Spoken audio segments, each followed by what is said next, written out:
We get taught that we need to work harder, but in reality, yeah, we need to work hard for what we do, but the key is to work smarter.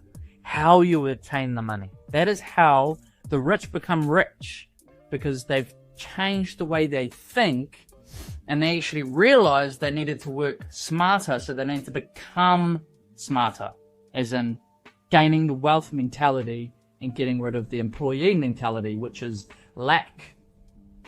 Hey, Growth Seeker, imagine walking into any room, commanding attention, and effortlessly building connections and enhancing your current relationships. Well, Growth Master Academy has created a masterclass just for you. Do you want to enhance your skills and keep going on this journey?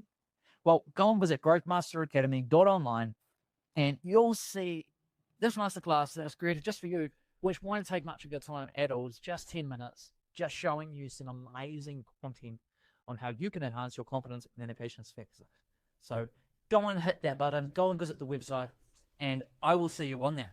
Let's go, Growth Seeker. Over and out. Okay.